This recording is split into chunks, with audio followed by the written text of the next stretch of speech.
Ludo, বয়স 18 মাস। অমিত দেবনাথ, বৃষ্টি রায়ের আদরের সন্তান লুডো। আর 5টা সন্তান যেমন বাপ মায়ের আদরের সোহাগে বড় হয়, জন্মের পর 20 দিনের মাথায় বাড়ি আসার পর থেকে সেরকমই আদরের সোহাগে বড় হচ্ছিল লুডো। ঘুরতে যেতে সে এক পায়ে খাড়া, ঘুরতে গেলেই যেন সে উড়তে পারে। লুডোর আলাদা কোনো খাঁচার ঘর ছিল না, বাবা মায়ের ঘর বিছানায় ওর ঘর বিছানা। সেখানেই সে এই শীতে আরাম করে বাবার লেপের তলায় ঘুমোতো। 31শে ডিসেম্বর রাত বাবা মার সাথে ঘুমোতে গিয়েছিল বটে, কিন্তু সেই ঘুম চির ঘুমের। বর্ষবরণের যে বাজির তাণ্ডব, সেই শব্দ দৈত্য প্রাণ কেড়ে নিল লুডোর। অভিযোগ, প্রচণ্ড শব্দের দাপট সহ্য করতে পারেনি ওইটুকু লুডোর, ওইটুকু হৃদয়। 2 দিন কেটে গেছে তার খুনের, হ্যাঁ খুনের, কিন্তু বিচার হয়নি। কেউ নেই ও বিচার করার। তার হয়ে, তাদের মতো না মানুষদের হয়ে কথা বলার জন্য কেউ নেই। না মানুষদের কাছে শ্রবণ যন্ত্র বেঁচে থাকার জন্য একটি অতীব গুরুত্বপূর্ণ অঙ্গ। দেহের গঠন, দৈহিক মাপ অনুযায়ী বিভিন্ন প্রাণীর শ্রবণ ক্ষমতা বিভিন্ন। এই শ্রবণ যন্ত্রের ওপর অতিরিক্ত চাপ কোনো প্রাণীর মৃত্যুর কারণ পর্যন্ত হয়ে উঠতে পারে। একজন মানুষের যখন প্রায় সর্বোচ্চ 140 ডেসিবেল শব্দ ক্ষমতা সহ্য করতে পারে, একটি পাখির সেই সহ্য ক্ষমতা অর্ধেক।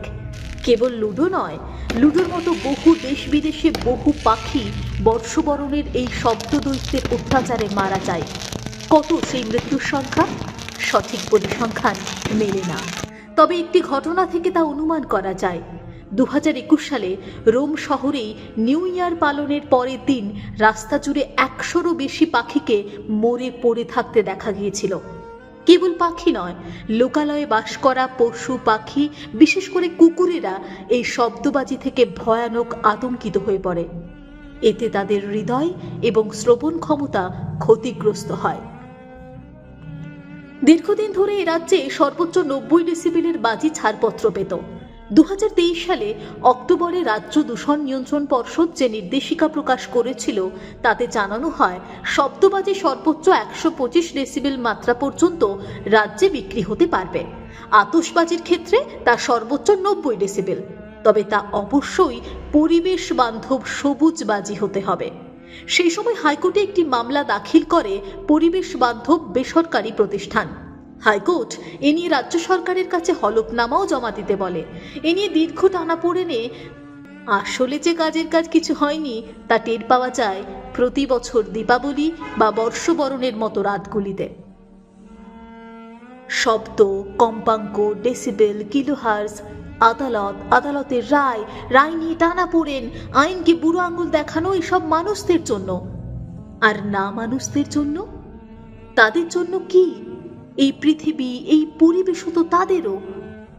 সাপের ছোবলে বা কুকুরের কামড়ে কতজন মানুষ মারা গেলেন তার পরিসংখ্যান তৈরি হয়, কিন্তু কত কুকুর মানুষের গাড়ির তলায় চাপা পড়ে, কত সাপ মানুষ পিটিয়ে মারে, তার পরিসংখ্যান কে তৈরি করবে? বাঘের এলাকায় ঢুকে পড়ার কারণে মানুষের মৃত্যুর খবর হয়, কিন্তু রাতের অন্ধকারে মানুষের লালসার শিকার হয় যে পশু, তার সঠিক পরিসংখ্যান কবে তৈরি হবে?